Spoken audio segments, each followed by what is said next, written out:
श्रीमद् राजनीति 54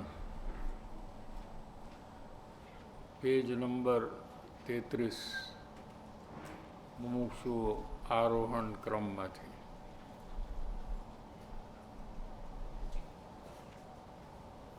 स्वच्छंद जब मंद हो गया या नाश हो गया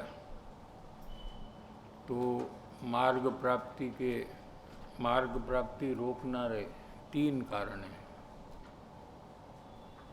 उसमें पहला कारण आलोकनी अल्पपण सुखेच्छा।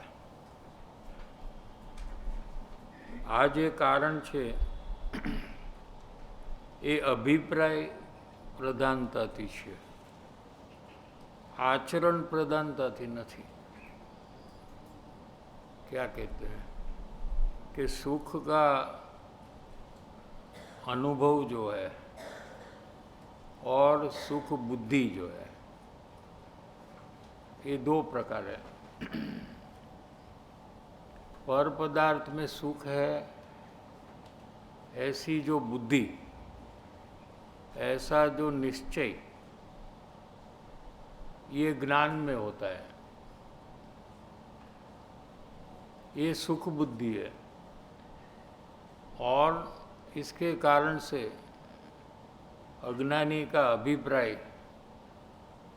कुछ पदार्थ में सुख है ऐसा उसको अनुभव में आता है।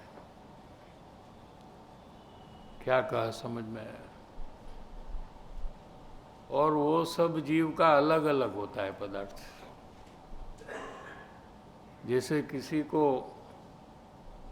मिठाई पसंद है, यानी उसमें सुख बुद्धि है, उसमें सुख है ऐसा उसका डिसीजन है, निर्णय है। और दूसरा कोई है उसको मिठाई पसंद नहीं है, એને મરચાના ભજીયા પસંદ છે। अगर मिठाई में सुख होता तो सबको सुख लगना चाहिए। आइसक्रीम में सुख होता तो सबको सुख लगना चाहिए। न्याय से समझ में आ रहा है कि नहीं? अपन लोग तो सब एजुकेटेड लोग हैं, ज़्यादा तो न्याय और तर्क से समझते हैं। ब्लाइंड बिलीफ तो नहीं है यहाँ।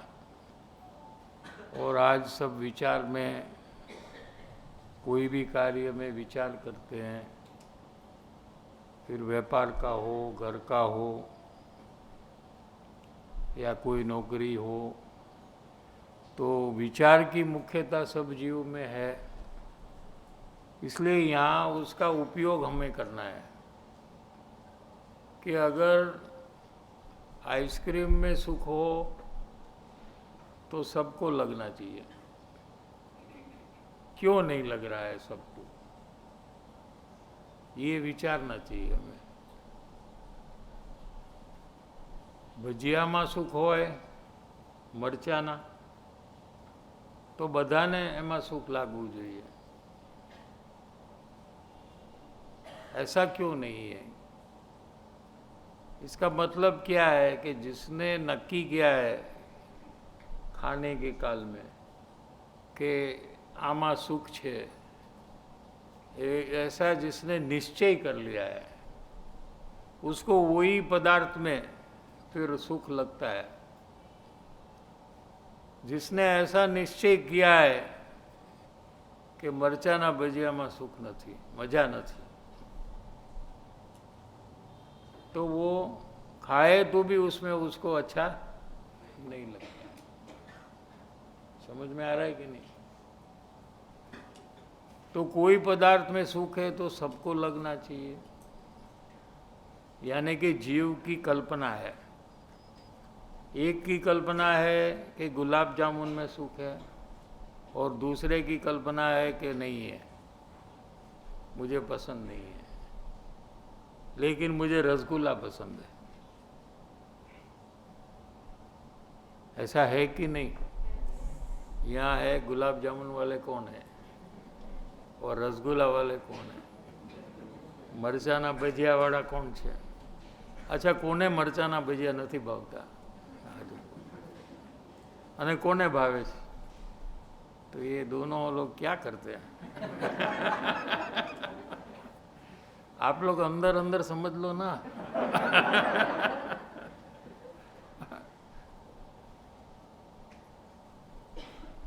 हाँ, बराबर है ना? तो ये कल्पना हो गई और फिर कल्पना अनुसार वो पूरा जीवन व्यतीत करता है। वही चीज वो खाते रहता है, वही चीज वो बनाने के लिए कहता है, और ऐसा ही पूरा जीवन उसका कल्पना में ही व्यतीत हो जा रहा है। बंधन क्यों होता है?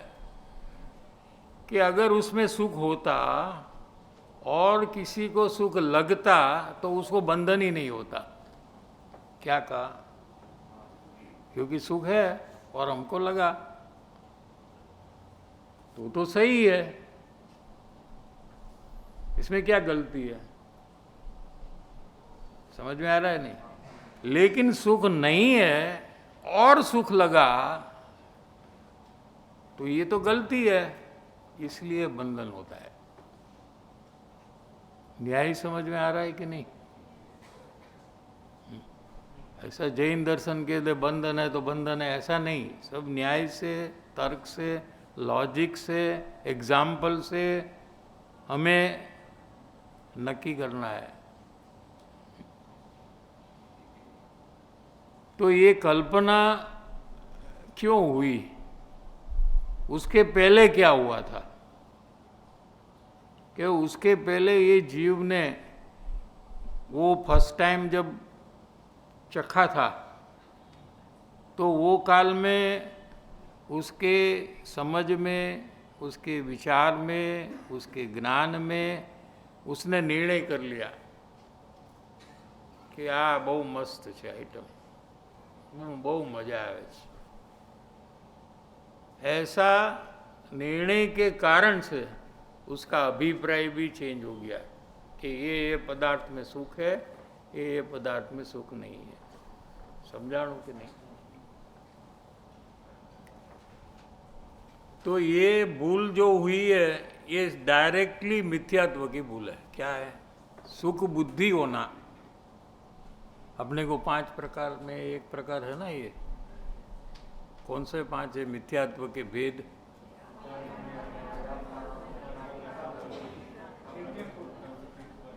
ना बोले तो भी चलता है। मेरापना पर में ऐसा निश्चय। क्या? निश्चय शब्द का प्रयोग इसलिए करते हैं कि निश्चय ये ज्ञान का कार्य है, श्रद्धा का कार्य नहीं है। क्या कहा? चारित्र का तो कार्य है ही नहीं। मुख्य तो 3 गुण है ना, ज्ञान, दर्शन और चारित्र। क्या? तो ये भूल जो हुई है ये ज्ञान में हुई है। क्या? क्या भूल हुई है? कि वो प्रवृत्ति के काल में उसने निर्णय किया कि आमा सुख है।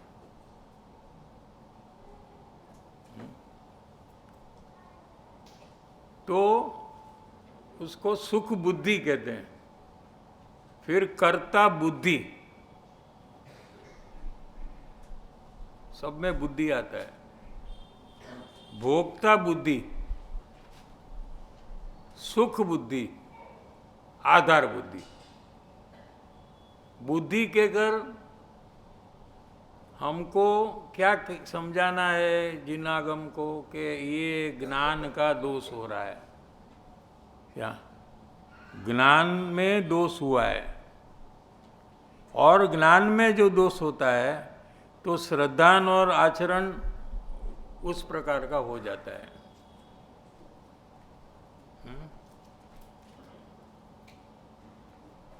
तो हमको सुख बुद्धि जहाँ जहाँ लगती है वहाँ हमें पहले विचार दशा में नक्की करना चाहिए प्रथम कि सबको क्यों नहीं लग रही है इसमें,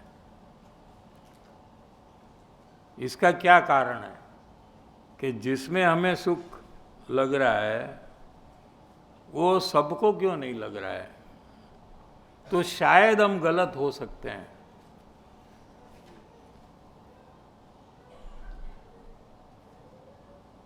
शायद हमारी गलती हो सकती है।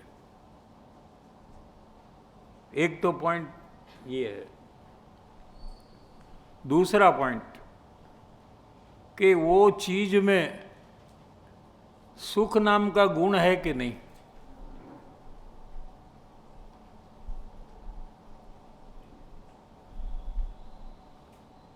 गुलाब जामुन में सुख नाम का गुण है कि नहीं, कैसे पता चले कि नहीं है। एक ही बोलो तो बराबर रहेगा, जैसे आप लोग को समझ में नहीं आएगा, हम तो पास कर देंगे। कोई एक, हाँ, क्योंकि जिसको सुख होता है उसको दुख भी होता है। वो नास्ती से हम नक्की करते हैं इसका। सुख का भले हमें पता न हो, लेकिन वो उसको दबाने से, उसको क्रश करने से गुलाब जामुन दुखी हो जाता है कि नहीं होता है। क्यों नहीं होता है? क्योंकि वो पुद्गल पदार्थ है, अजीब है, जड़ है, उसको कोई तकलीफ नहीं होती है। होती है? नहीं होती है, क्योंकि उसमें सुख नाम का गुण ही नहीं है। बराबर है कि नहीं? तो विचार में पहले ये भी नक्की करना चाहिए। 2 पॉइंट हुआ क्या?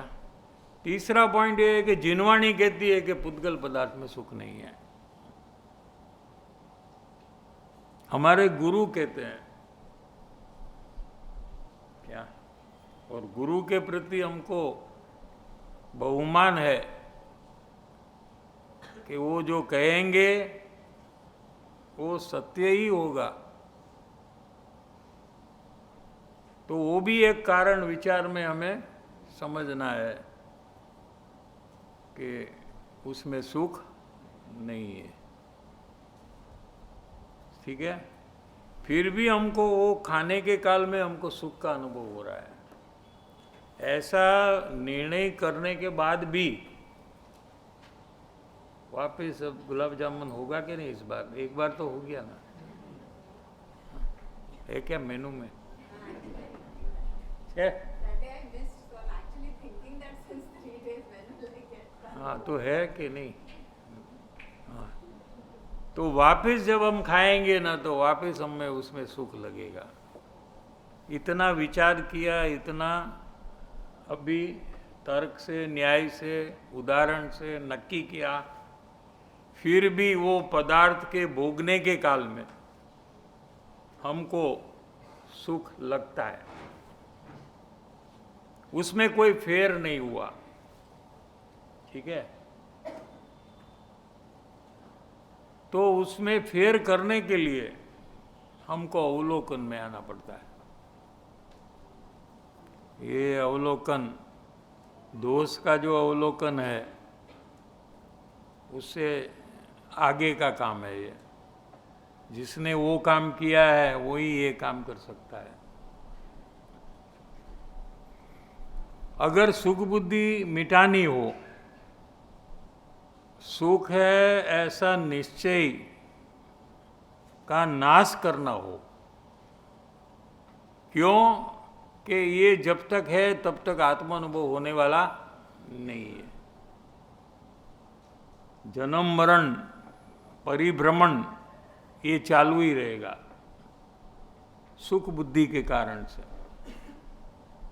इसलिए इसको अवश्य खत्म करना पड़ेगा अगर आगे बढ़ना हो तो। यानी कि इसके अवलोकन में आना चाहिए। ठीक है? तो अवलोकन में कैसे आए? तो जिसको बहुत पसंद है गुलाब जामुन, वो सीधा अवलोकन में नहीं आ सकता है, तो उसको एक दो तो ऐसे खा लेना चाहिए। हाँ, फिर जब थर्ड या फोर्थ और फिफ्थ पीस जब उसको बस के ना बस वो टाइम पे वो अवलोकन कर सकता है। पहले करेगा तो बहुत रस से तो कुछ भी नहीं ऑब्जर्वेशन होता है, ठीक है। फिर जो लास्ट में वो जो एक्स्ट्रा खाता है, तो पहले उसको नक्की करना चाहिए कि ये गुलाब जामुन प्रयोग के लिए है या खाने के लिए नहीं। खाने का तो हो गया काम, निर्णय करना है कि हमें देखना है कि कब हमको कौन से बाइट में सुख का अनुभव हो रहा है। सुख है ऐसा लग रहा है, हाँ? और वो सुख हमारे अंदर में कहाँ जाकर ठहरता है, रहता है, ये सब हमें तपासना है। क्या इसको अवलोकन कहने में आता है। माने देखने का फियर्स एक्सरसाइज। फियर्स समझते हैं कि नहीं? क्या माने यहाँ वहाँ ज्ञान विचलित ही नहीं हो।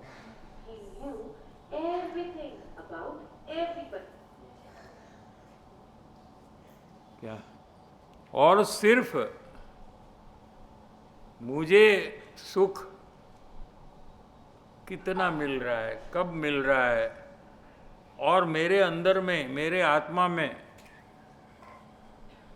उसका अनुभव क्या कहाँ हो रहा है, ये सब उसको तपासने का, सतत तपासने का प्रयास करना चाहिए। तो तपासने में जब पता लगेगा कि सुख आ रहा है तो सुख बुद्धि चालू रहेगी। लेकिन अगर उसमें से जिनागम के अनुसार सुख नहीं आ रहा है तो आपको ये सुख बुद्धि खत्म हो जाएगी। तो ये जो प्रयोग है ये करते ही रहना चाहिए, कभी थकना नहीं चाहिए। क्या जब तक सुख बुद्धि न मिटे तब तक हमको ये प्रयोग करते रहना चाहिए, क्योंकि ये सुख बुद्धि है, इसके कारण से हमारा आचरण भी वही टाइप का है कि हमको सुखानुभव हो रहा है उसमें से।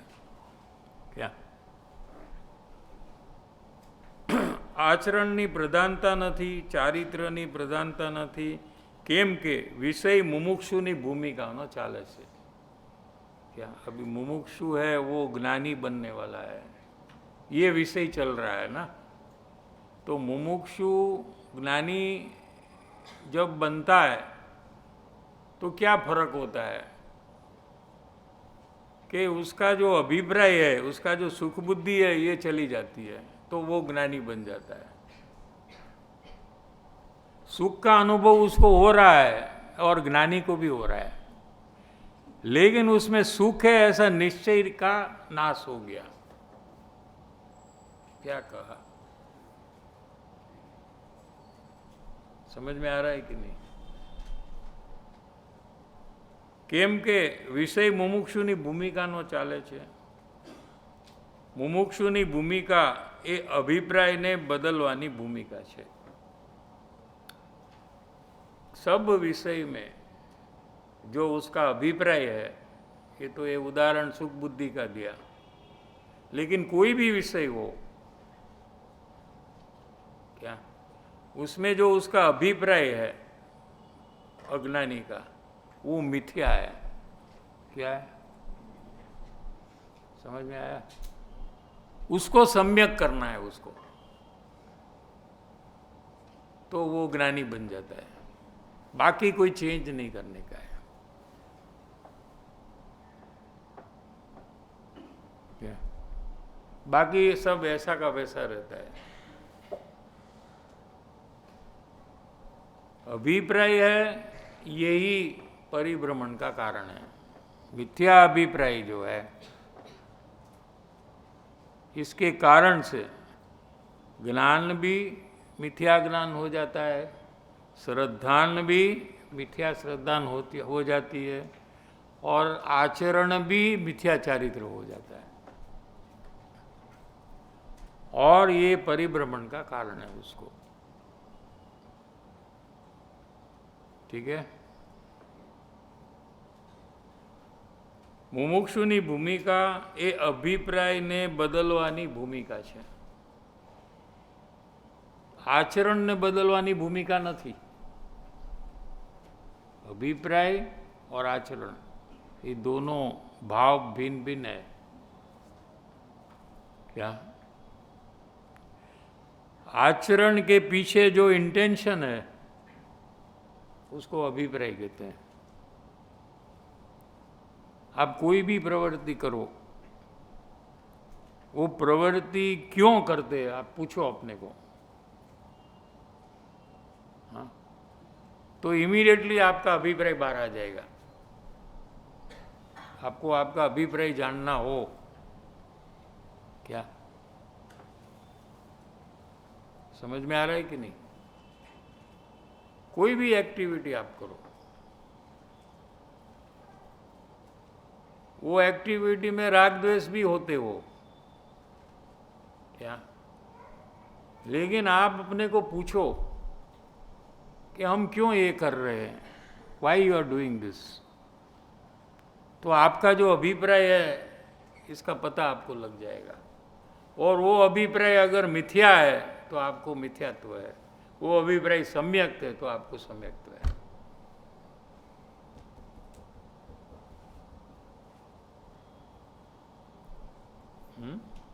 ठीक है।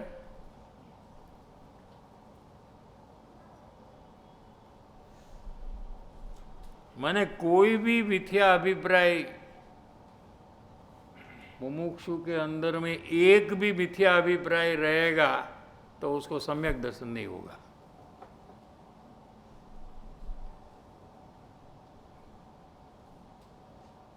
सब अभिप्राय उसका सही हो तो ही अंतर्मुख होकर उसको आत्मा की अनुभूति होगी। विपरीत अभिप्राय ये बहिर्मुखता का कारण है। क्या कहा? जीव का उपयोग बाहर में ठहरता है, उसका कारण उसका मिथ्या अभिप्राय है। जब अभिप्राय ठीक होने लगता है प्रयत्न से, क्या, तो फिर अंतर्मुखता का कार्य सुगम होने लगता है।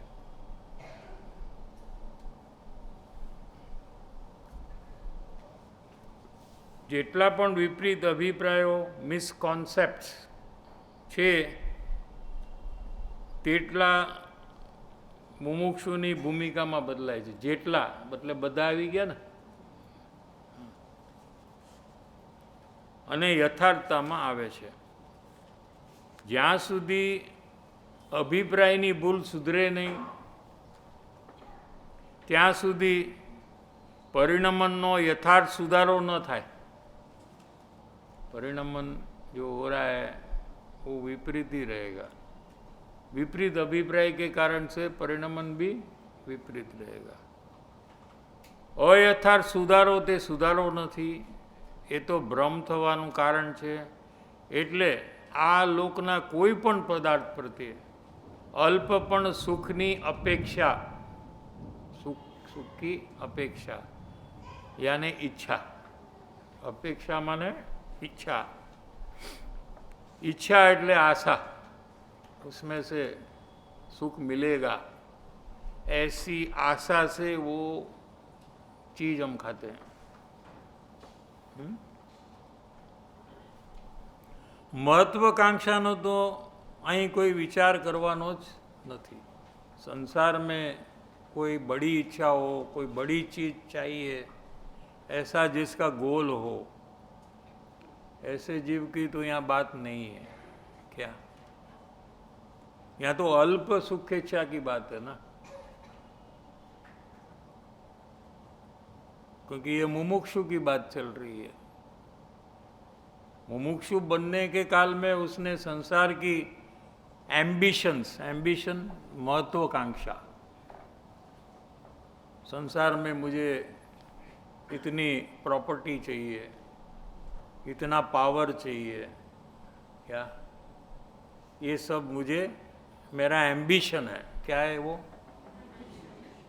हाँ, ये तो जब वो मुमुक्षु हुआ उसके पहले ही उसने छोड़ दिया,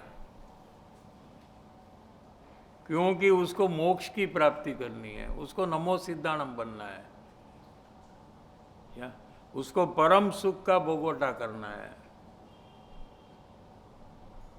तो समझ पूर्वक उसने ये एम्बिशन सब छोड़ दी। क्या? तो समझ में तो कितना बड़ा त्याग किया है, देखो मुमुक्षु ने। आपको त्याग दिखता नहीं है। બહારની કોઈ વસ્તુ છોડી દે એટલે એમ લાગે કે કેટલો ત્યાગ કર્યો। हाँ, ढूंढते हैं ना, आपने क्या छोड़ा? अरे भाई, हमने पूरा एम्बिशन छोड़ दिया है संसार में। हमें कोई स्थान नहीं चाहिए, कोई नाम नहीं चाहिए, जो भी है हमें मंजूर है। We have rolled back our ambitions. जब हम मार्ग में एंटर हुए, उसके पहले हमको बहुत एम्बिशन थी। सबकी बात चल रही है, हम तो हमारा नाम से कह रहे हैं, लेकिन सबकी बात चल रही है।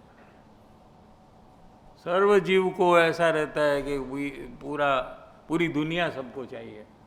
दुनिया तो एक ही है ना, एक आदमी को दे दे तो बाकी के लिए क्या बचेगा? आपको क्या नहीं चाहिए दुनिया में? हाँ, इंडिया इज इनफ, चाइना चाहिए क्या? नहीं, आपका हो जाएगा। फिर आप सब उसको ठीक कर लो। नो नॉन वेज, कोई चाइनीज भाषा ही नहीं बोलना, सब हिंदी बोलो। आपका हो गया, फिर आपको क्या प्रॉब्लम? Only Jain food.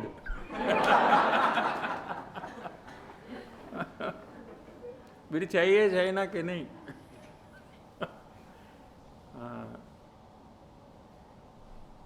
कितना ज्वेलरी चाहिए, कितने डायमंड सेट चाहिए, कितनी गाड़ी चाहिए, कौन से कलर की गाड़ी नहीं चाहिए, सब चाहिए। जीव को नहीं मिलता है, इसलिए वो सब एडजस्ट करता है। ये डायो थे न फरे છે। ना हमको नहीं चाहिए, केम के ना आमे नो મળતું है ना। हमको ये बस है, ये छोटी गाड़ी है, मोर देन इनफ। अगर तुझे मोर देन इनफ है नहीं है तो कौन देने वाला है तेरे को? हा? क्या? अगर उसके पास हजारों करोड़ का बैंक बैलेंस हो तो उसका सब चेंज हो जाएगा। हाँ, ये पण जोईशे, ये पण जोईशे, ये पण जोईशे। क्योंकि पर वस्तु में सुख माना है ना, इसलिए उसको सुखी होने के लिए चाहिए, ऐसा। लेकिन दुनिया तो एक ही है, पूरी एक को दे दे तो बाकी के हाथ में क्या आएगा? हाँ?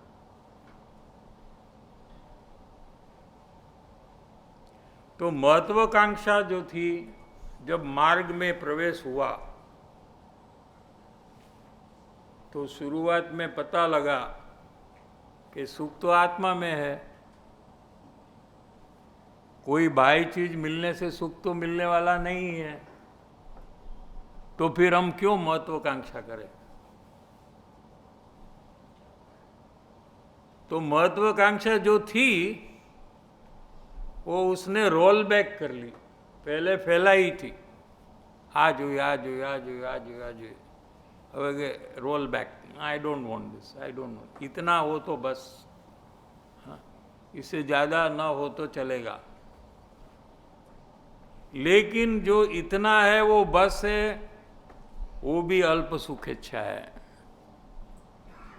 वो भी नहीं होनी चाहिए। चीज भले हो, चीज तो पूर्व कर्म के अनुसार आपको मिलेगी या नहीं मिलेगी, ठीक है, लेकिन आपके अंदर से जो उसमें सुख है, ऐसा जो निश्चय है, ये आपको परिभ्रमण का कारण होता है। फिर वो कम हो तो भी वो परिभ्रमण का कारण है। यहाँ मुमुक्षु को तो अल्प सुख बुद्धि है, फिर भी वो एक बाधक कारण है सम्यक दर्शन में। ऐसे जीव को सम्यक दर्शन होता नहीं। જગતના પદાર્થોની મહત્વાકાંક્ષા ઊભી થાય છે, એની તો ચર્ચા કરવાની પણ અહીં જગ્યા નથી, પણ આશા અપેક્ષા અલ્પ પણ રહે, અલ્પ પણ શું પર પદાર્થની આશા, મેળવવાની આશા, શું એમાંથી સુખ લેવાની આશા, અપેક્ષા અલ્પ પણ રહે, ત્યાં સુધી આ જીવને મોક્ષ માર્ગની પ્રાપ્તિમાં અવરોધ ઊભો થાય છે, રૂકાવટ થાય છે। શું એમ સમજવા યોગ્ય છે। કેમ કે આશા અને અપેક્ષા સુખ બુદ્ધિપૂર્વક જ હોય છે। અભિપ્રાય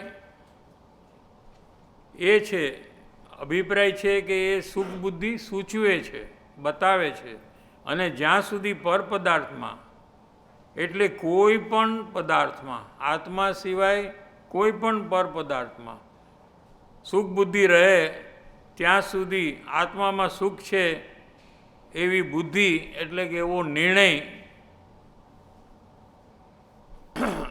જેને કૃપાળુદેવ પદાર્થ નિર્ણય કહે છે, એ ઉત્પન્ન થાય નહીં। કેમ કે બે જગ્યાએ સુખ છે એવું બનતું નથી। अगर आत्मा में सुख है तो पर पदार्थ में सुख नहीं है, पर पदार्थ में सुख है तो आत्मा में सुख नहीं है। क्या બે વિરુદ્ધ નિર્ણય અથવા બે વિરુદ્ધ અભિપ્રાય કદી પણ કોઈ જીવને એક સાથે રહી सकता નથી। या तो जीव ऐसा मानेगा कि पर वस्तु में सुख है, या तो आत्मा में सुख है ऐसा मानेगा। दो में से एक रहेगा, दोनों हो सकता नहीं एक साथ।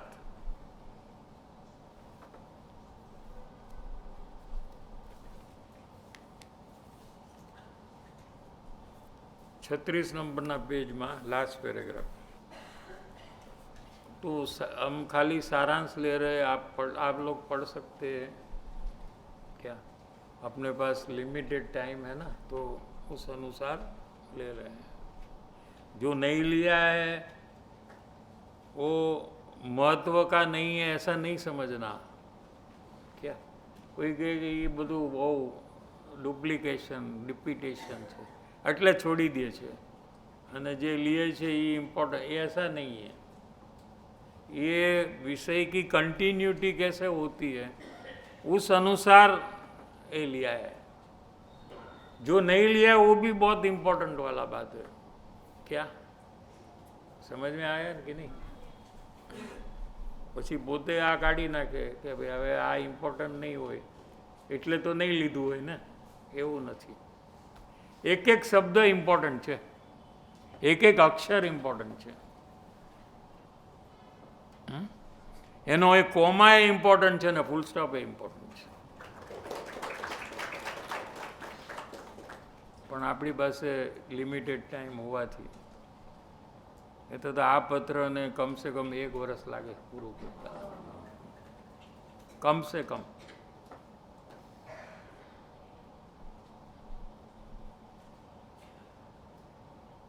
જો છેલ્લો પેરેગ્રાફ 36માં, આ લોકની અલ્પ પણ સુખેચ્છા એ ઘણું કરીને તીવ્ર મુમુક્ષુતાની ઉત્પત્તિ થયા પહેલાં હોય છે।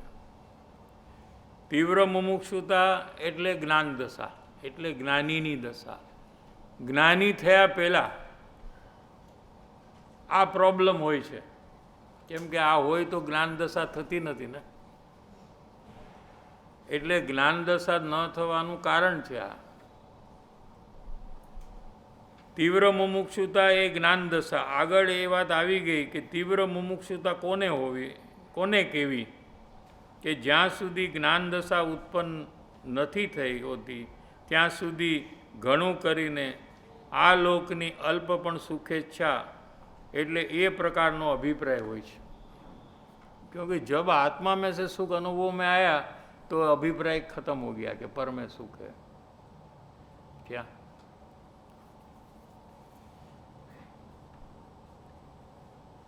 ये अभिप्रायनी मोड़ास मुमुक्षुताना प्रारंभથી થાય છે. अभी देखो आत्मज्ञान होगा तो ठीक होगा, इसलिए अभी तो आज मुझे कुछ करने का नहीं है, ऐसा शायद आप समझ गए होंगे.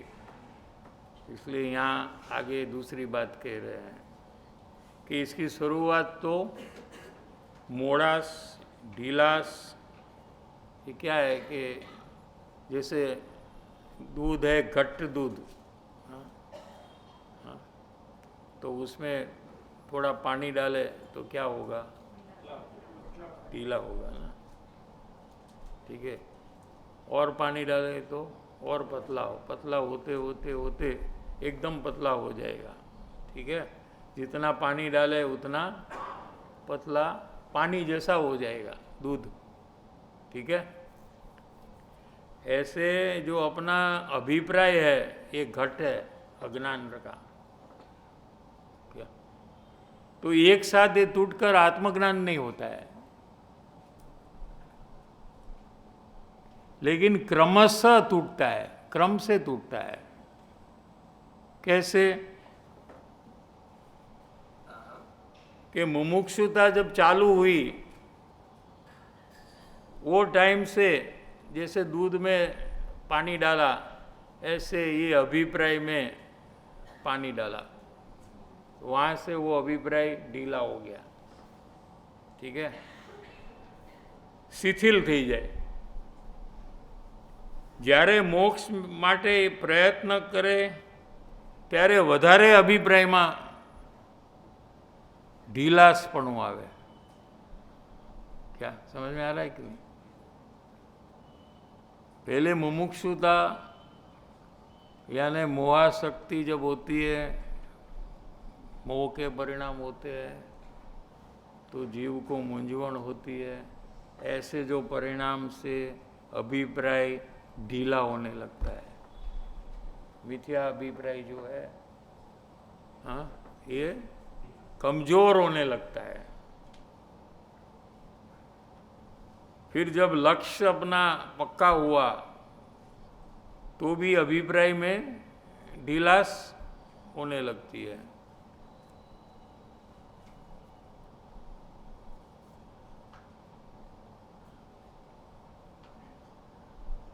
કેમ કે એનો પ્રયત્ન હવે જગતના સુખ માટે નથી. अभी उसका प्रयत्न संसार के पदार्थ में से सुख लेने का मुमुक्षु का नहीं है. ठीक है ना. मुमुक्षु ने नक्की कर लिया ना कि पैसे में सुख नहीं है लेकिन आत्मा में सुख है, तो आत्मज्ञान से मुझे वो सुख की प्राप्ति होगी, ऐसा उसने निर्णय किया, इसलिए वो प्रयास कर रहा है ना. हम लोग सत्संग क्यों कर रहे हैं? क्या पैसा मिलता है क्या सत्संग करने से? पैसा मिलेगा? सुख, हाँ, खाना पीना, घूमना फिरना, गाड़ी बंगला, बैंक बैलेंस, वो सबसे सुख होता है ना संसारी. दुनिया के लोग उसमें सुख मानते हैं ना. तो हमारे विचार में तो आ गया ना कि सुख तो उसमें नहीं है. क्या सुख तो आत्मा में है, ऐसा हमने देवगुरु शास्त्र से समझा है. ठीक है. और सुख हमें चाहिए, इसलिए हम ये सब समझने का प्रयास कर रहे हैं, सत्संग में जुड़ रहे हैं, स्वाध्याय कर रहे हैं. बराबर है ना. जिसने जितना काम किया उतना उसका काम हुआ है.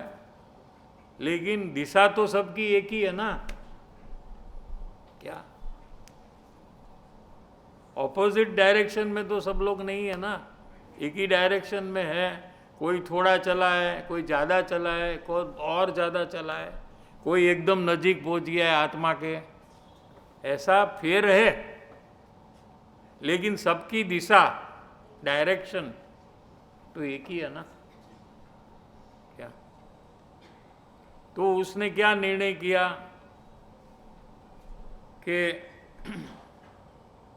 જગતમાંથી મને સુખ મળવાનું જ નથી, कितना भी पैसा हो, लेकिन उसमें से मुझे सुख मिलने वाला नहीं है, क्या। કયાગરુ કુટુંબ ગમે તેટલું હોય, પ્રેમાળ કુટુંબ હોય, તો એમાંથી મને કાંઈ સુખ મળવાનું નથી. સારા મિત્ર હોય, બેંક બેલેન્સ મોટું હોય, તો એનાથી મને કાંઈ સુખ મળવાનું નથી, क्या. જગતના સુખ માટે હવે એનો પ્રયત્ન નથી, પણ ગુણથી ઉત્પન્ન થતા સુખ માટે હોય છે. શું आत्मा में सुख नाम का गुण है, क्या. उसकी पर्याय अगर प्रकट हो, उसकी अवस्था प्रकट हो, तो सुख की दशा होगी. ત્યાંથી अभिप्राय बदलाई है. यहाँ अभिप्राय बदलने का विषय चल रहा है ना. हाँ, कैसे कैसे मुमुक्षु की भूमिका में मिथ्या अभिप्राय बदलकर सम्यक अभिप्राय होने का कार्य हो रहा है, ये विषय चल रहा है अभी, क्या. તે અભિપ્રાય હોવાનું કારણ, એ અભિપ્રાય કેમ રહે છે, એનું કારણ નિસંગપણે તે સત્ય છે એવું દ્રઢ થયું નથી. આ વિપરીત અભિપ્રાય કેમ ચાલુ છે, તો કે પોતે કાયમ રહેવાવાળો છે, શાશ્વત પદાર્થ છે, આત્માની ઉત્પત્તિ જ નથી, આત્માનો નાશ નથી. શું એવા આત્માનો જ્યારે અનુભવ થાય, તો અનુભવના કાળમાં એને એમ ખબર પડી જાય કે હવે મારો કદી નાશ થવાનો નથી, માટે એને મરણનો ભય ન હોય. આ એચિવમેન્ટ તરત જ થાય. આખી દુનિયા મરણથી ભયભીત છે. ગમે તેટલા પૈસા હોય કે સિક્યુરિટી હોય, Z security, Z is the best ને. હા, મોદીને પણ સિક્યુરિટી છે ને. હા, પણ અંદરમાં મરણનો ભય જાય नहीं.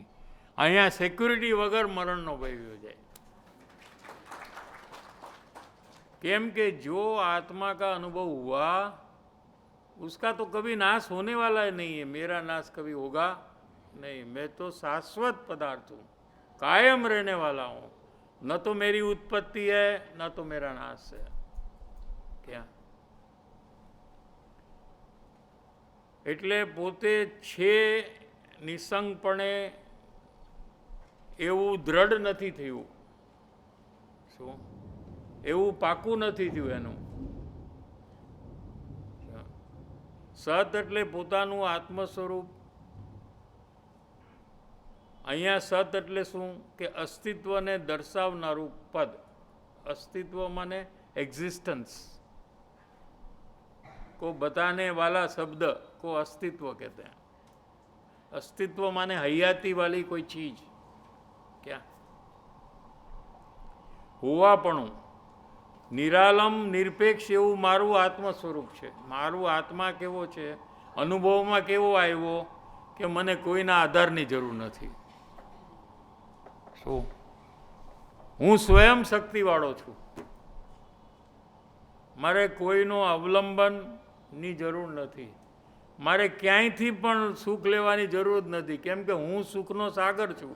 મારામાં એટલું બધું સુખ ભર્યું છે કે સિદ્ધ પરમાત્મા અનંતકાળ સુધી સુખનો અનુભવ કરે તો પણ સુખની એક બૂંદ પણ ઓછી નથી થતી. એટલું સુખ આત્મામાં ભર્યું છે. વિજ્ઞાનની દ્રષ્ટિએ વિચારવા જેવો વિષય આપણી સામે છે. એમાં એક પેરેગ્રાફ આનો પહેલાંનો થોડો લઈએ, એમાં પણ બહુ સારી વાત છે.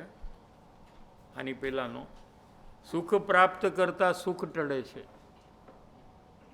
શું એ કાવ્ય છે ને, અમૂલ્ય તત્વ વિચાર. એમ કેમ કહ્યું? સંસારમાંથી સુખ લેવાના પ્રયત્ન કરતા ખરેખર આપણને સુખ ટળે છે. ટળે છે એટલે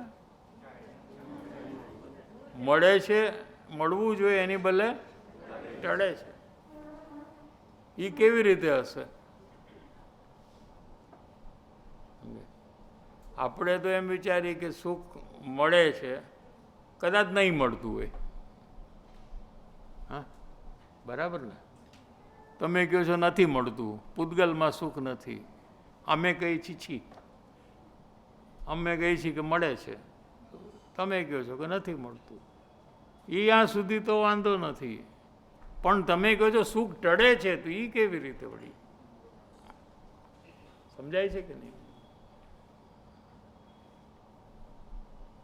સુખનો નિર્ણય વિપરીત છે, ખોટો છે.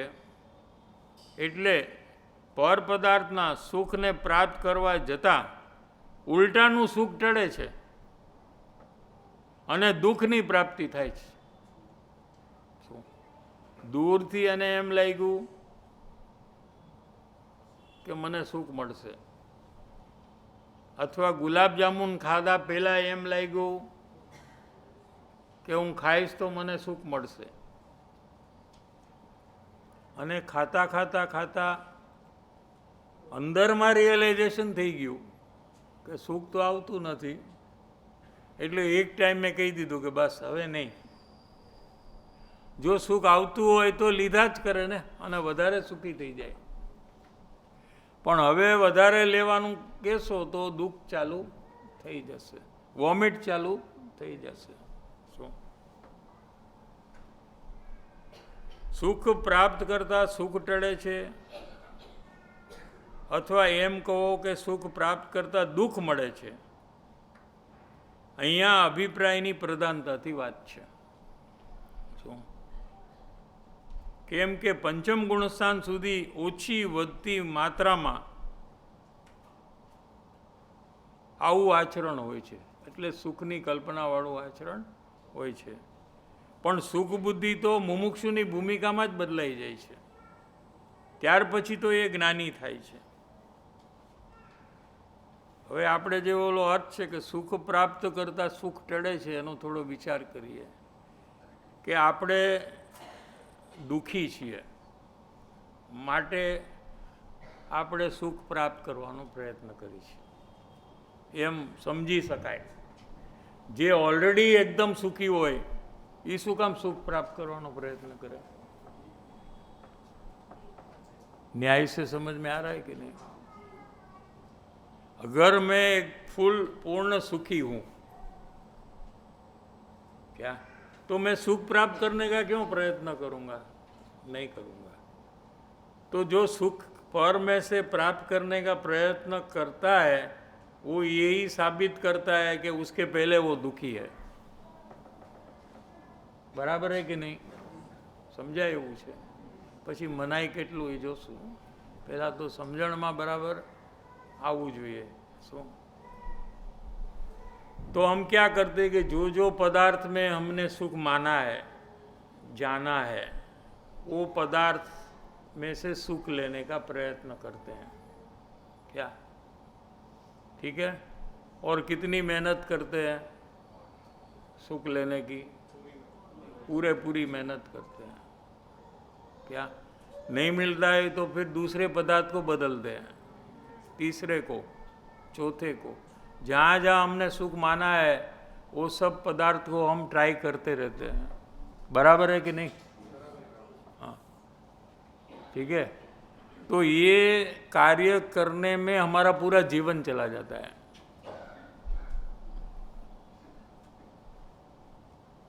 देखो आज सुबह से शाम यही काम किया है ना. तो कल उठकर क्या करने वाले हैं? वही काम करेंगे कि दूसरा कुछ करेंगे? सुख प्राप्त करने के लिए सुबह से प्रयत्न चालू होगा कि नहीं? हाँ, और पूरा दिन वही काम करेगा। फिर नेक्स्ट डे, अगला साल, 25 साल के बाद यही काम मरण तक चलेगा कि नहीं? हाँ, ठीक है। तो जो मनुष्य वो मिला है, उसमें आत्मा में से सुख प्राप्त करने का समय कब मिलेगा? ये एफर्ट और प्रयास में से फुर्सत कब मिलेगी कि हम आत्मा में से सुख लेने का प्रयास करें? टाइम, फुर्सत कहाँ है हमारे पास? है कि नहीं है? ये करेंगे तो वो बंद हो जाता ना। हाँ, संसार में से सुख लेने का जो प्रयास है, इसको रोक कर हम आत्मा में से सुख लेने का प्रयास कर सकते, तो वो बंद हो जाएगा। और वो तो हम बंद करना चाहते नहीं, क्योंकि हमें सुख तो बहुत ज़रूरी है हमको। अभी तो हमारे से सहन नहीं हो रहा है। क्या? क्योंकि इतने ऑब्जेक्ट्स को हमने ट्राई कर लिया है और सुख मिला नहीं है। क्या? इतनी बार मेहनत कर ली है और सुख नहीं मिला है। तो हमको तो सुख की डिमांड अंदर से आ रही है, बराबर है ना? तो हम ये प्रयास करते करते पूरा जीवन व्यतीत करते हैं। ऐसा ही अनंत काल भूतकाल हमने पर में से सुख लेने का ही प्रयास किया है। ये भव में भी हम यही कर रहे हैं। तो ये मनुष्य भव में हम आत्मा में से सुख लेने का कार्य अगर चालू करें तो हमको सुख मिल जाएगा। क्या? इसलिए सुख प्राप्त, परमाથી सुख प्राप्त करवा जता खरेखर आत्माનું सुख टळे છે।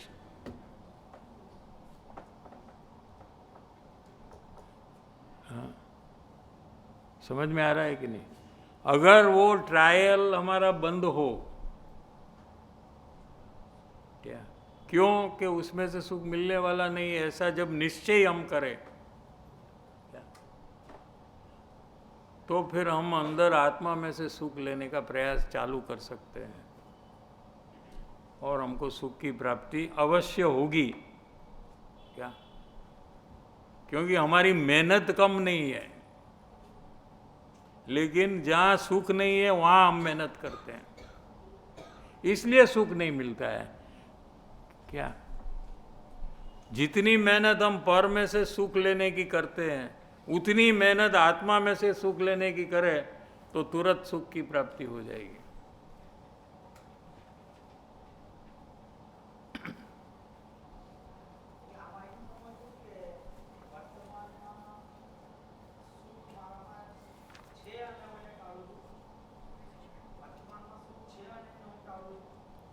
સુખ છે નહીં, સુખ લઈ મળી શકે અને લેતો નથી, એટલે સુખ ટળે છે, એમ સમજાઈ ગયું કે નહીં?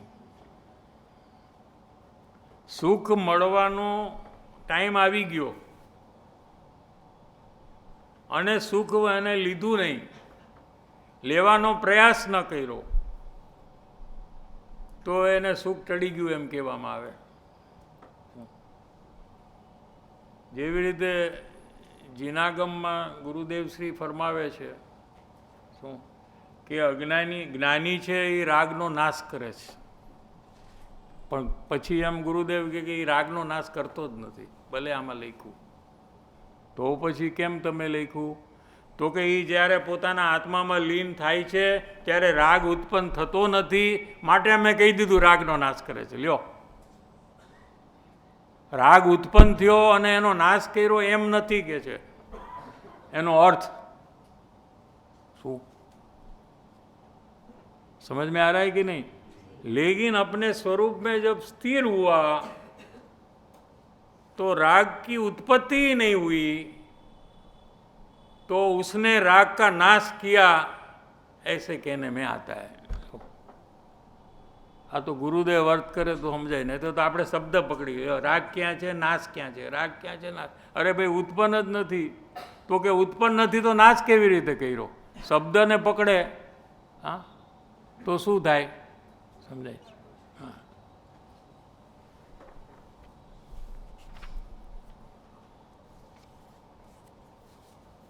ટાઈમ 3-4 મિનિટ છે. 38 પેજમાં નીચે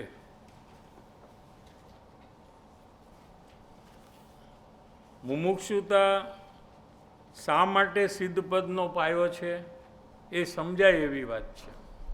સિદ્ધપદ, जो सिद्ध पद है ये ऊपर है और पायो है वो नीचे है. ये पायो माने फाउंडेशन, नींव. हाँ, वो नींव कितनी स्ट्रांग होनी चाहिए कि वो सिद्ध पद कायम रहे. क्या सिद्ध आत्माओं कया पाया ऊपर विराजमान है? જે સિદ્ધ ભગવાન છે, हाँ, वो उसका पहले फाउंडेशन जो डाला था, क्या उसके ऊपर वो विराजमान है. ये અહીંથી સમજાય એવી વાત છે કે મુમુક્ષુતામાં એ નિસંક નિર્ણય થવો ઘટે. આ આત્મા સત છે, પરમ આનંદરૂપ છે, તે હોવાના કારણે નિસંકપણે એ સત્ય છે એવું દ્રઢ થયું નથી, અથવા તે પરમ આનંદરૂપ છે એવો નિસંક નિર્ણય થયો નથી. આ નિશ્ચયની પ્રધાનતાથી અભિપ્રાય પ્રધાનતાની વાત છે. આત્મા સત્ય પરમ આનંદરૂપ છે એવો નિસંક નિર્ણય જ્યાં સુધી ન થાય, એવો ભાવભાષણ ન થાય ત્યાં સુધી जीव स्वरूप सन्मुख थई सके नहीं. तो मुमुक्षुता ये फाउंडेशन है, क्या जिसके ऊपर सिद्ध पद कायम रहने वाला है. तो ये एकदम मजबूती से हमको मुमुक्षुता में प्रयास और कार्य करना चाहिए.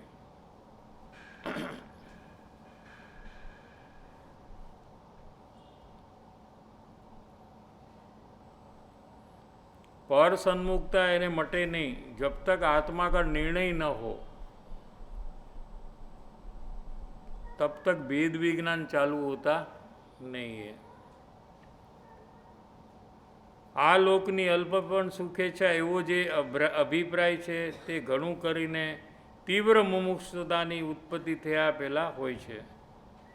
तीव्र मुमुक्षुता पदार्थ निर्णय पछीनी भूमिका पण लई शकाय, केम के पदार्थ निर्णय थया पछी आ प्रकारनी भूल रहती नहीं. क्या कहते कि तीव्र मुमुक्षुता में क्या लेना है कि 2 प्रकार लिया है. एक तो आत्मज्ञान होने से पर में सुख है ऐसा खत्म हो जाता है, क्योंकि आत्मा में सुख का अनुभव चालू हो गया है. ठीक है. दूसरा एक कहा कि जब आत्मा का भावभाषण होता है अज्ञान दशा के अंत में, क्या उसके बाद वो जीव को पर में सुख है ऐसी मान्यता खत्म हो जाती है, क्योंकि आत्मा का जो भावभाषण में पता चला कि अंदर में सुख का दरिया है. क्या और उसको नज़रबंदी हो जाती है. क्या होता है? जो सुख के लिए अनादिकाल से आज तक बहुत प्रयत्न किया है, बहुत मेहनत की है और कभी भी सुख मिला नहीं है, ऐसे जीव को जब सुख का सागर अंदर में दिखे तो वो टाइम में उसका क्या हाल होगा? क्या ये सुख का सागर, सागर मालूम है ना, पानी से नहीं लेकिन सुख से भरा हुआ, एंड उसमें कोई बॉटम ही नहीं है, उतना सुख भरा है. क्या बेहद सुख भरा है. ऐसा आत्मा के निश्चय के काल में जब पता लगता है, मुमुक्षु को वेदन से पता लगता है तो वो आत्मा में हिप्नोटाइज हो जाता है क्या। और संसार के कोई भी कार्य वो करता है तो वो कार्य में उसका उपयोग ठहरता नहीं है, लेकिन अंदर में चला जाता है। अभी जैसा हो रहा है ना आपको उसका उल्टा, अभी आप यहाँ एकाग्रता करने चाहते हो और बीच बीच में आपको घर का खाने पीने का जो विचार हो रहा है, ठीक है, इसका एग्जैक्ट ऑपोजिट होता है कि जिसको भाव वासन हुआ वो खाने के काल में उसका उपयोग खाने से निकलकर आत्मा में चला जाता है, क्योंकि ऐसा आत्मा का स्वरूप उसको ख्याल में आया है। टाइम चाहिए।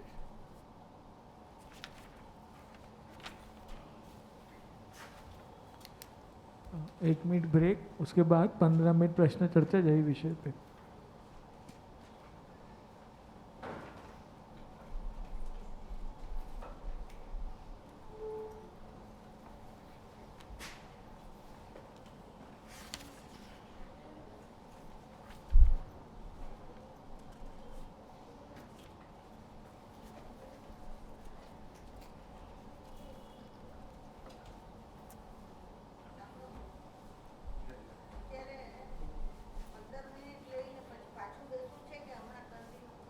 मैं पता ही नहीं।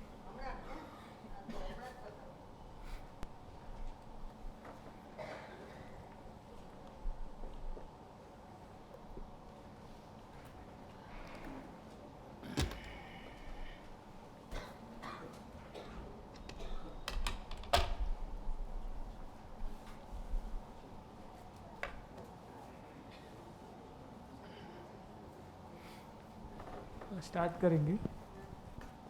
साहिब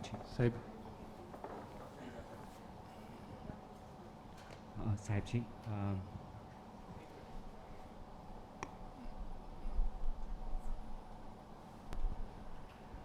साहिब जी, जैसे आपने बताया मुमुक्षु की भूमिका में अभिप्राय बदलने की भूमिका है, और मुझे हर एक एक्टिविटी में चेक करना है कि मेरा अभिप्राय क्या है।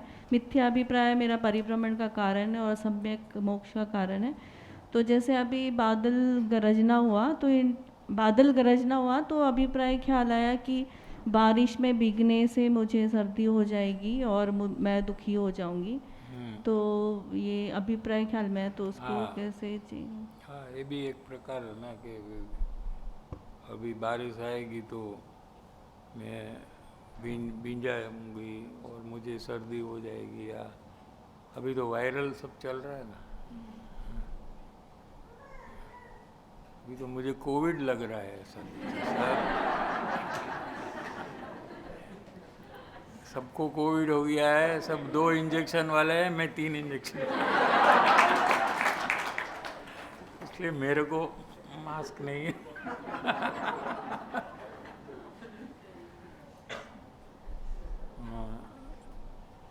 लेकिन ये तो एक संसार का उदाहरण है। लेकिन हम यहाँ सत्संग में ये सब अभिप्राय चेक करना है हमको। कोई भी धार्मिक प्रवृत्ति हमारी हो तो उसमें हमको अभिप्राय चेक करना है। ये अपने को पूछना है कि हम क्यों ये कर रहे हैं, हम क्या चाहते हैं क्या। तो अभिप्राय अपना पकड़ में आएगा क्या, पकड़ में आएगा तो आपको सब पता चल जाएगा कि ठीक अभिप्राय है या गलत अभिप्राय है, और वो ठीक होने का अपने आप उसमें चालू हो जाएगा। Sir ji, thank you.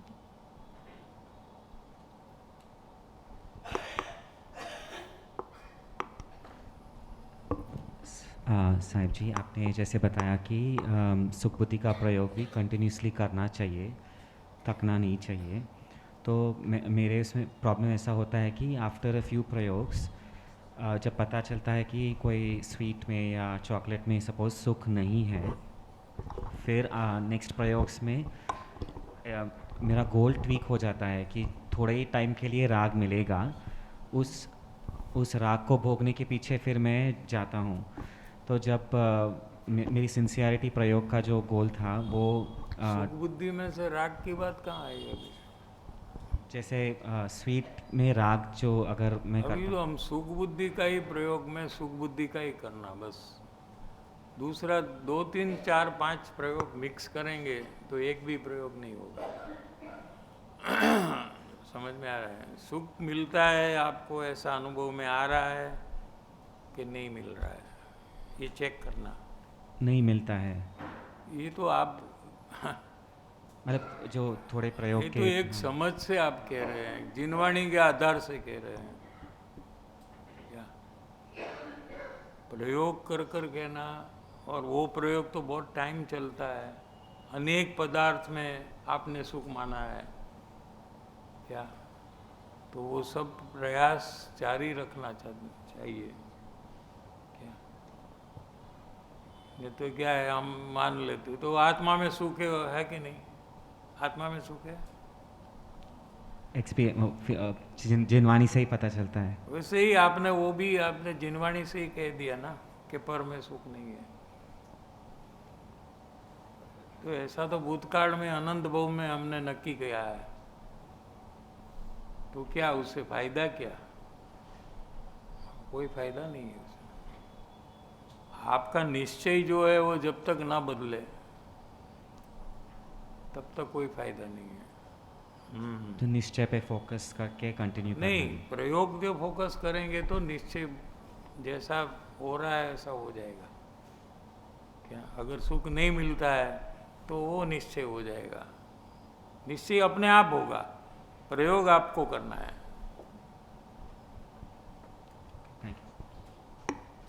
સાહેબજી, જે દોષના અવલોકનની વાત હતી, તો એમાં એવી રીતે ચેક કર્યું કે જે હમણાં એસીની ઠંડી હવા આવી રહી છે એના ત્યાં ઠંડી હવા પર મેં દ્વેષ કર્યો. પગ પાસે કોઈ આવીને બેઠું ત્યાં, તો પગ પાસે ત્યાં કોઈ પર્સન આવીને બેઠું ત્યાં મેં દ્વેષ કર્યો. એટલે તમે ક્યાં ક્યાં રાગ અને દ્વેષ કર્યો એ મને કહેવાના છો? નહીં, બે ત્રણ એક્ઝામ્પલ આપું છું. પણ એમાં શું કહેવાના છો ફાઇનલી, કે ક્યાં રાગ થયો ને ક્યાં દ્વેષ થયો? એને દુઃખરૂપ જાણ્યું. એ પ્રયોગ જ નથી આ. એ તો કહું છું તમને, જાણવાનું અહીંયા આવ્યું તો કાલે જ કીધું કે જાણવાની વાત નથી. શું એમાં રાગ થયો કે દ્વેષ થયો એની વાત છે જ નહીં. શું પણ આ અણગમો થયો, દ્વેષ થયો, એ મારો દોષ છે એમ સ્વીકાર થયો, એ આ છે આ વાત. અહીંયા આવેલો એ વાત રહી જાય છે ને બીજો પ્રયોગ આમાં આવી જાય છે. શું છે? અપક્ષપાતપણે દોષનો સ્વીકાર કરવાનો છે. આમાં ક્યાં એવું સ્વીકાર દોષનો? એમાં સાહેબજી એ જ કે એને મેં દોષરૂપ જાણ્યું, જે રાગ મેં કર્યો. જાણ્યું ને, જાણ્યું છે. ઓકે, હા, તો જ્ઞાની જાણે છે ક્રોધને. ઓકે, એમ જાણ્યું છે એ પ્રશ્ન છે, ચર્ચા જ નથી અહીંયા. અહીંયા શું છે કે એ દોષ છે, એ મારો દોષ છે, એ શબ્દ જ નથી આવતા. ઓકે.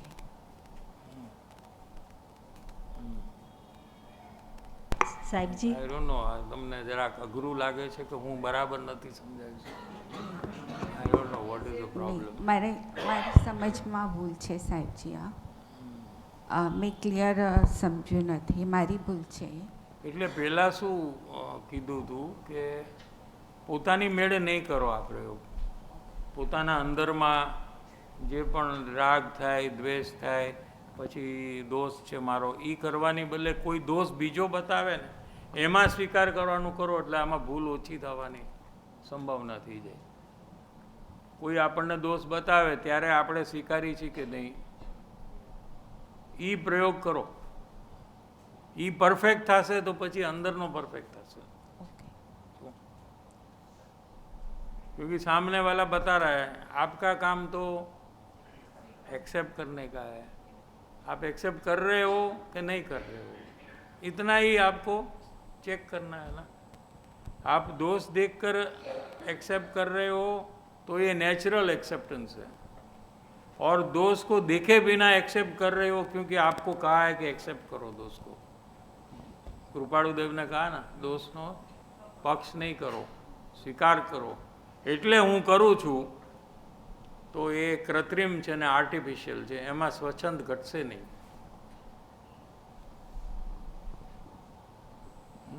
દોષને જોઈને દોષનો સ્વીકાર કરવો જોઈએ।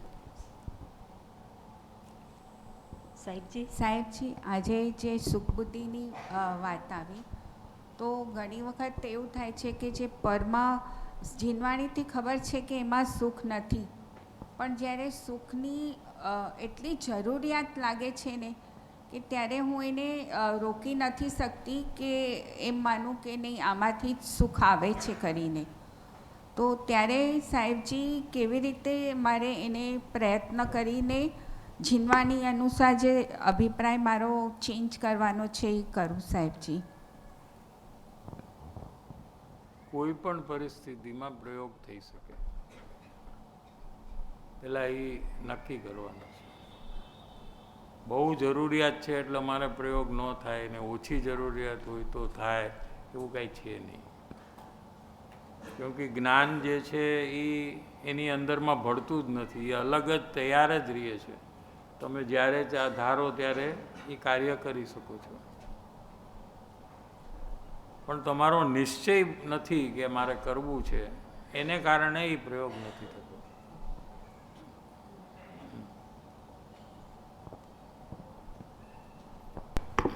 નિશ્ચય કરવો જોશે કે મારે ગમે તે પરિસ્થિતિમાં मारे आ काम करवू छे।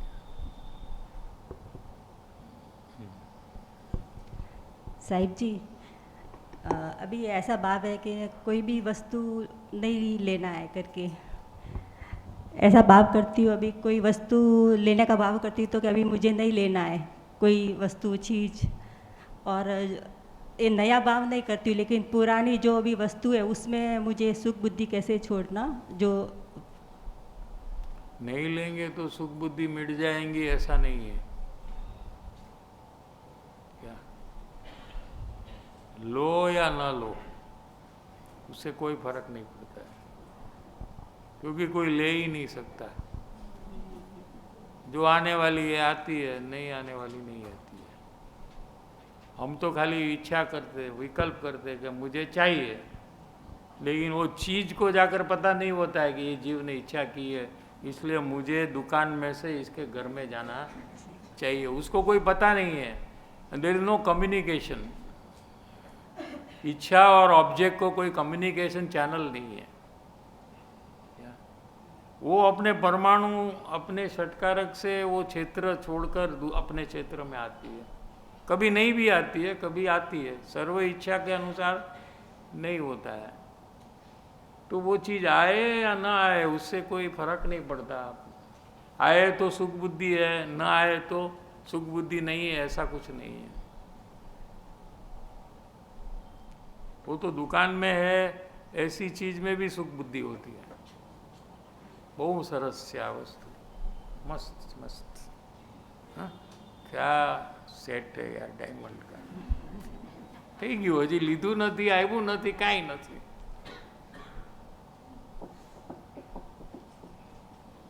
આ પથરા છે, શું છે?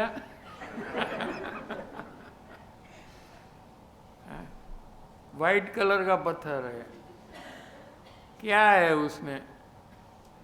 हाँ, भूख लागे तो खावा में काम न आवे।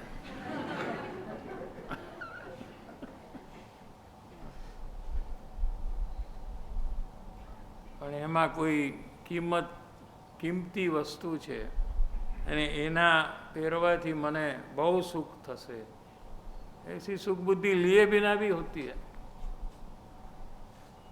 तो ये लेना देना ये सब कुछ काम से कोई फर्क नहीं पड़ता। थैंक यू सर जी।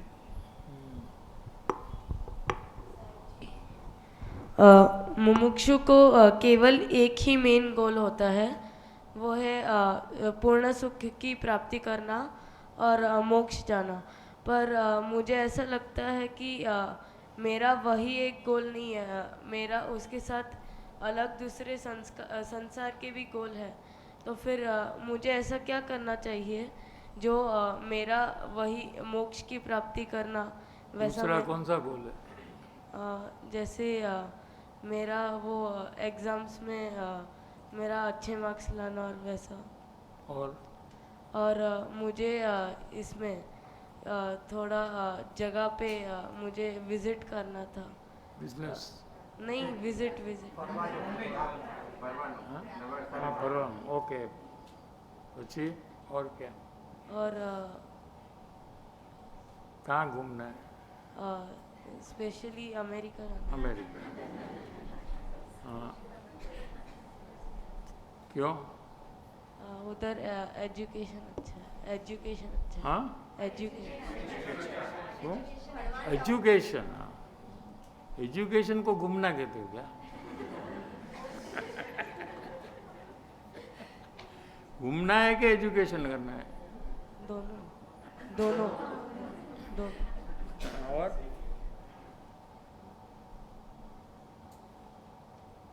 बस? तो आपको पूर्णता का लक्ष्य और गोल जो है ना वो हो, फिर भी आप अमेरिका भी जाओ तो उसमें आपका गोल में कोई फर्क नहीं पड़ता है। ये गोल नहीं है क्या? या एग्ज़ाम में पास हो या पढ़ाई करो या ग्रेजुएट बनो, ये सब गोल में नहीं आता है क्या? तो ये तो अपने को रोजिंदा जीवन में रहने के लिए ये सब करना पड़ता है।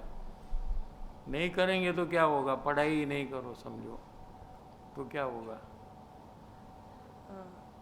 समझो कि पढ़ाई नहीं करो, खाली मोक्ष का ही प्रयास करो तो क्या होगा?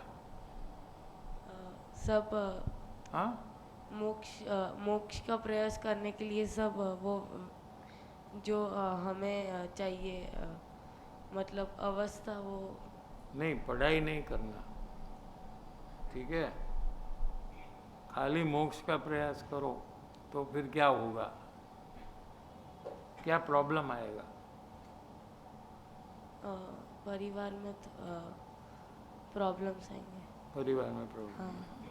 और परिवार समझो आ कह दे तो आगे जाकर क्या प्रॉब्लम आएगा?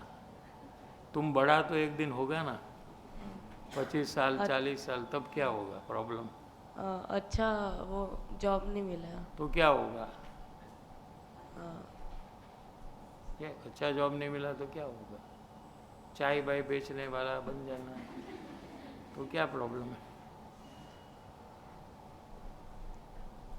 वही तो, वो उसके लिए आप करते हो, वो गोल नहीं है। वही तो मैं कहता हूँ एक नॉर्मल जॉब होना चाहिए कि हमारा डे टू डे लाइफ, खाना पीना रहना का प्रबंध हो, किसी से पैसा मांगना ना पड़े खाने के लिए।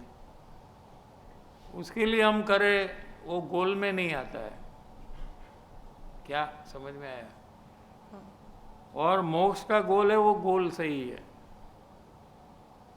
लेकिन आपका प्रयास वो गोल के अनुसार कितना है, वो गोल को अचीव करने के लिए क्या क्या है, वो हिसाब से आपको पता चलता है कि आपका गोल है कि नहीं मोक्ष का। क्या समझ में आया? नहीं तो एक विकल्प हो गया हमको मोक्ष, जैसे तुमने विकल्प किया ना हमको अमेरिका जाना है, बस हो गया पूरा, अमेरिका गए पहुंच गए। नहीं, तो उसके लिए आपका प्रयत्न कुछ वो चालू होता है। अमेरिका के लिए प्लानिंग, वीसा, टिकट, मनी, वो सब चाहिए ना। तो वो सब करते हैं तो कह सकते हैं कि आपका अमेरिका का गोल है। वैसे वही एग्जाम्पल है।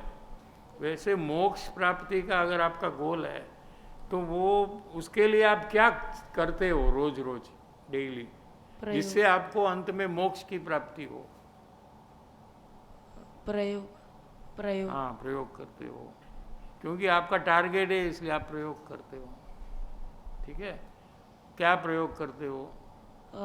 दूसरे अगर मुझे दोष पता है तो उसे अंदर से हृदय से स्वीकार स्वीकार करने करना का माने और स्वच्छंद पक्ष आप- नहीं करना। हाँ, स्वच्छंद तोड़ने का प्रयास कर रहे हो, क्योंकि ज्ञानी ने कहा है कि ऐसे हमको मोक्ष की प्राप्ति होगी, इसलिए तुम कर रहे हो, बराबर है ना। तो स्वच्छंद जब घट जाएगा तो तुम सुख बुद्धि मिटाने का भी प्रयास करेंगे और आत्मज्ञान की प्राप्ति का भी आगे जाकर प्रयास करेंगे और अंत में मोक्ष की प्राप्ति करेंगे। तो बराबर ही तो है line. Thank you so much. हाँ, बराबर है ना। हाँ, थैंक यू।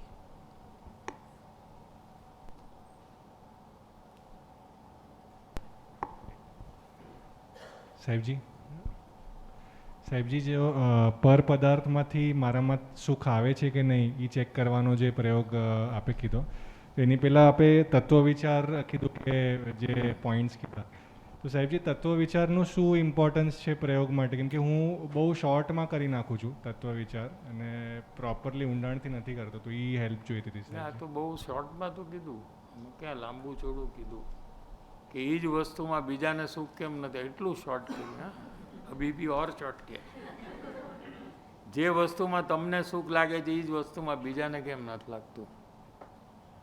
તો કદાચ મારી કંઈ ભૂલ થતી હશે એમ નક્કી કરી શકાય. There is a chance that I may be making mistake, बराबर से। और जिनवाणी भी यही कह रही है कि उसमें सुख नहीं है, ठीक है। और कभी कभी वही चीज में वापस दूसरी बार सुख नहीं लगता है, ऐसा भी होता है। तो ये क्यों हुआ? ऐसे अनेक प्रकार के विचार से पहले हमको निश्चय करना चाहिए क्या कि कोई पर वस्तु में सुख नहीं है, आत्मा में सुख है, ठीक है। तो फिर हम अपने प्रयोग में फोकस रहेंगे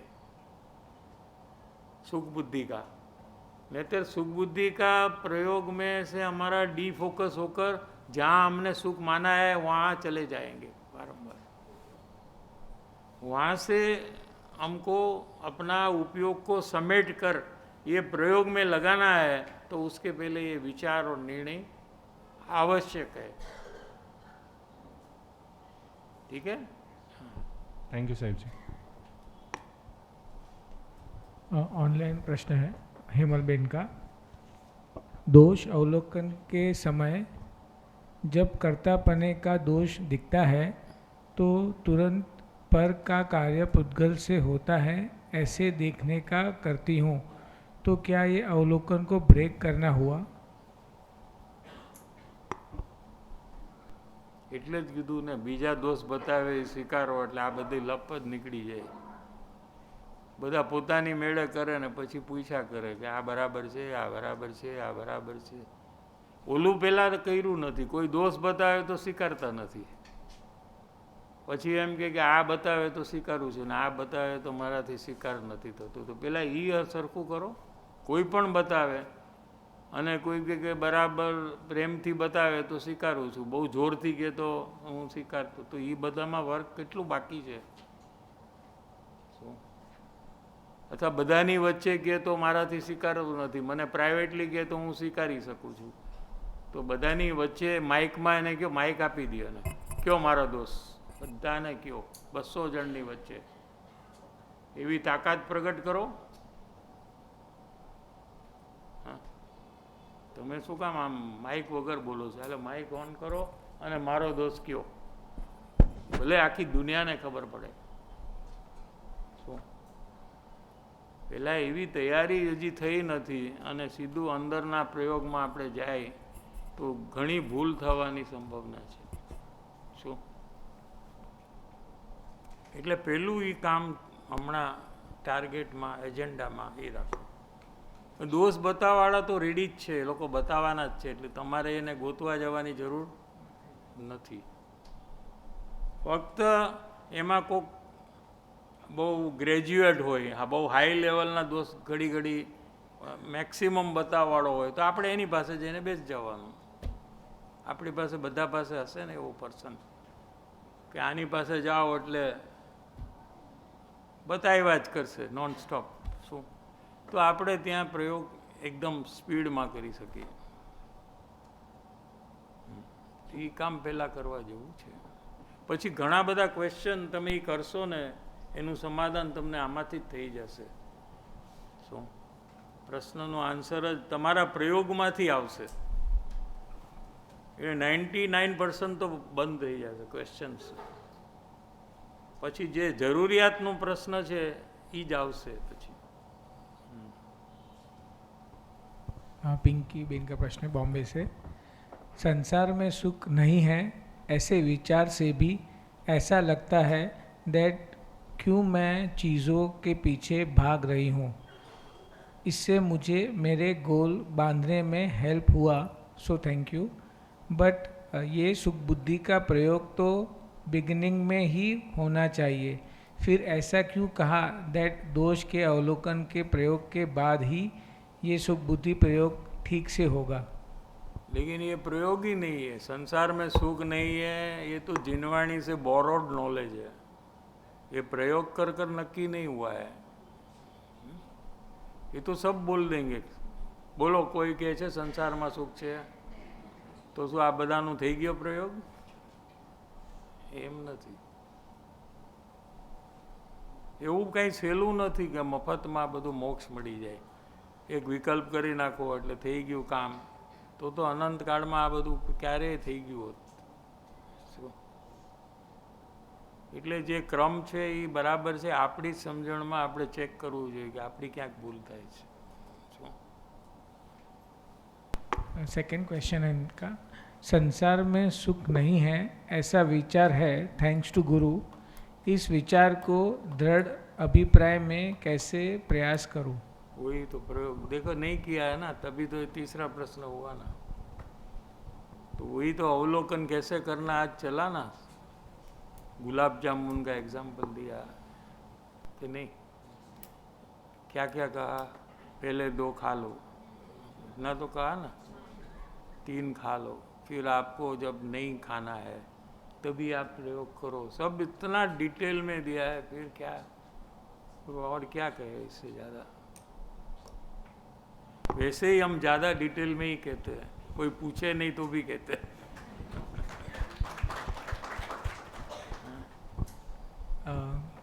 One question from yesterday. If Atma cannot be created or destroyed, how did Atma get split up into 96,000 forms in case of Bharat Chakravarti? आत्मा क्रिएट नहीं किया जाता, डिस्ट्रॉयड नहीं होता है, तो भरत चक्रवर्ती के 96,000 कैसे हुए? क्या फॉर्म्स 96,000 छड़ी था ना भरत चक्रवर्ती 96,000 एक एवी रीते थे. वो आत्मा के नहीं हुए ना 96,000, वो तो शरीर के हुए. एक ही आत्मा है 96,000 शरीर में. आत्मा फैलाता है ऐसा.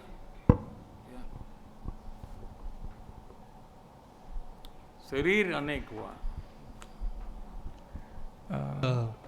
पिंकी बाबी का क्वेश्चन है, अभिप्राय अगर मिट जाए मुमुक्षु को तो फिर संसार की एक्टिविटीज किस इंटेंशन से करना या कार्य छोड़ देना? इंटेंशन संसार का क्यों रखे? कोई इंटेंशन से संसार में थोड़ी कुछ काम होता है. क्या आपको पैसा कमाने का इंटेंशन है तो क्या कमाई हो जाती है?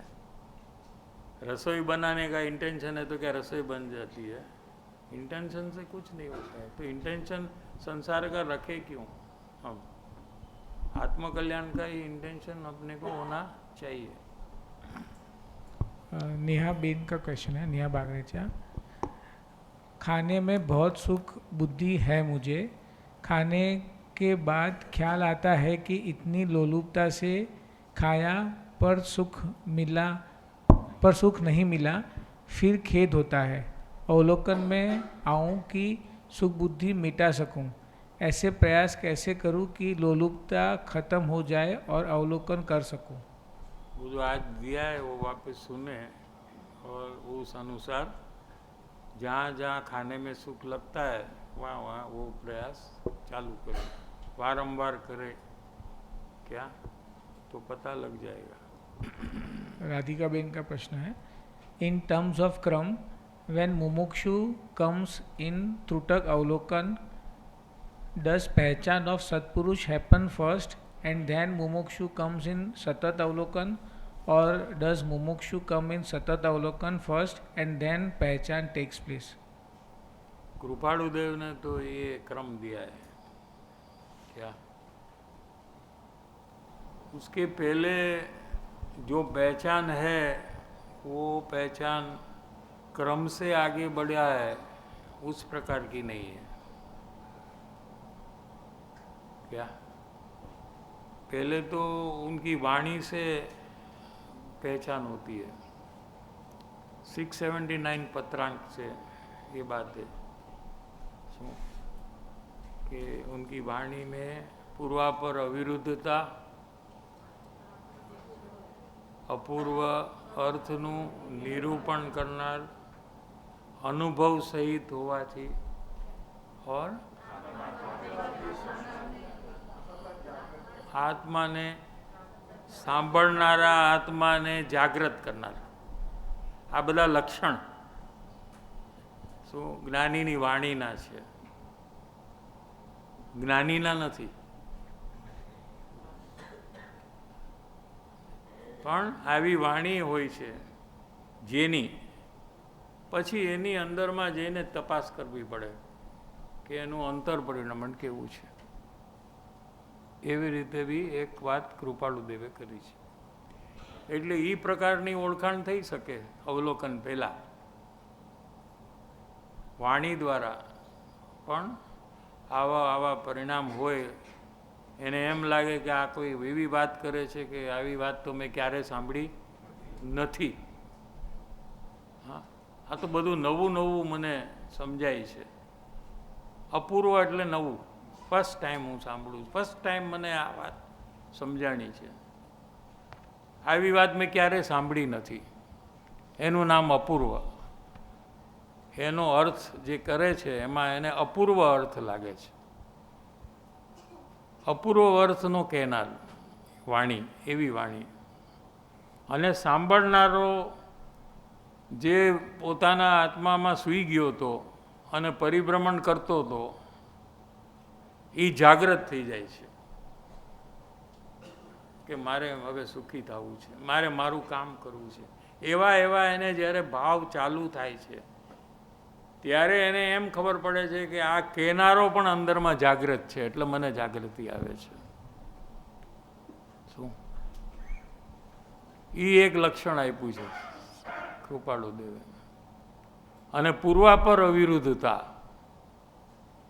શું એક વાત કંઈક કરે અને 3 મહિના પછી એનાથી ઓપોઝિટ કરે કહે, પૂર્વે કહેલું ભવિષ્યમાં એનું ઓપોઝિટ કહે, એને પૂર્વાપર વિરુદ્ધતા કહેવાય. શું કહેવાય? એવું જ્ઞાનીની વાણીમાં ન હોય, પણ અજ્ઞાનીની વાણીમાં હોય જ. કેમ કે એ યાદદાસમાંથી કહે છે, એટલે યાદદાસમાં ભૂલી શકાય. પોતે ભૂલી જાય ને. તમે 2 મહિના પહેલાં શું બોલ્યા તમને યાદ છે? 10 વર્ષ પહેલાં શું બોલ્યા યાદ છે? તો એ ભૂલાઈ જશે. તો ક્યારેક તમે કીધું હોય કે આમ જ કરવું જોઈએ, એ 10 વર્ષ પછી કહેશે એમ તો કરાય જ નહીં તમારે. તો જેને 2 વાત સાંભળી હોય એને ડાઉટ લાગે કે એકવાર કહે છે કરો, એકવાર કહે છે નહીં કરો. એવું અજ્ઞાનીની વાણીમાં ઠામ હોય, પણ જ્ઞાનીની વાણીમાં એવું હોય જ નહીં. તમે ગુરુદેવના 40 વર્ષ પહેલાંના પ્રવચન સાંભળો, એમાં જે વાત કરી હોય એ 40 વર્ષ પછી એ જ વાત આવે, એનું ઓપોઝિટ આવે જ નહીં ક્યાંય. એવું લક્ષણ જ્ઞાનીની વાણીનું છે. કેમ કે એને પદાર્થ દર્શન છે, એ આત્માને જોઈને કહે છે, જીનવાણીને જોઈને નથી કહેતા. અને આત્મા તો ગમે 10 વર્ષ પછી તો અંદરમાં એ ને એ જ છે, એમાં કાંઈ ચેન્જ નથી આવતું.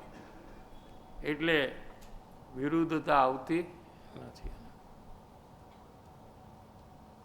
सेकंड क्वेश्चन राधिका का बेटा, अवलोकन में रागादि भाव मेरा दोष है ऐसा एक्सेप्ट करने का प्रोसेस में रागादि भाव का स्वभाव भी ख्याल में आता है क्या? फॉर एग्जाम्पल, कहने में राग, खाने में राग में अपनी कल्पना से कर रही हूँ, इसमें दुख है, कर्म बंधन का कारण है, ऐसा रियलाइज होते हुए दोष एक्सेप्ट होना, इज इट करेक्ट? सब 2-4 प्रयोग आ गया इसमें, कौन सा प्रयोग करेक्ट कहूँ?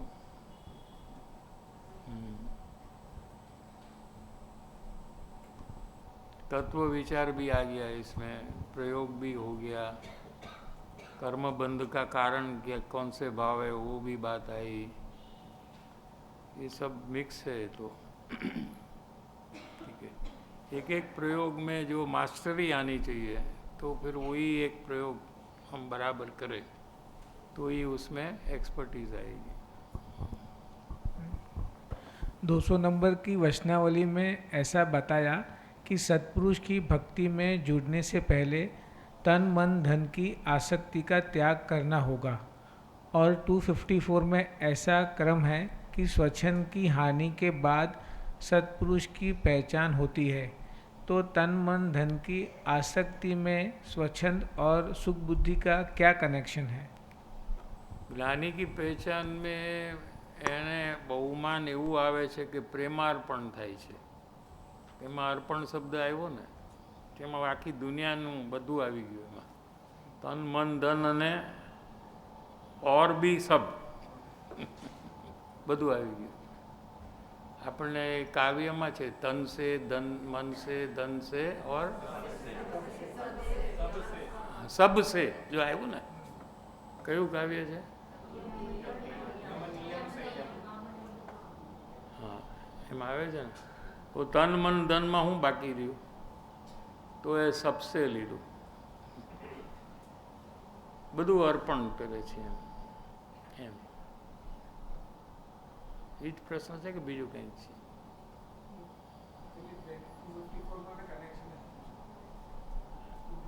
का और इसका कनेक्शन पूछा था, वो कनेक्ट हुआ है। हाँ, और उसके पहले भी दोष का स्वीकार करे, और उसके पहले भी जीव सब आसक्ति का त्याग कर सकता है, उसमें कोई ऐसा नहीं है कि क्रम चाहिए उसके लिए क्या। तो એ પૈસાની આસક્તિ હશે તો એનું ધ્યાન પૈસા ઉપર જવાનું છે, શું? જેની આસક્તિ હશે એના ઉપર એનું ध्यान જશે, એની મુખ્યતા થશે, એટલે એ બધી આસક્તિનો ત્યાગ કરીને ભક્તિમાં જોડાય, એમ 200 નંબરમાં લીધું છે।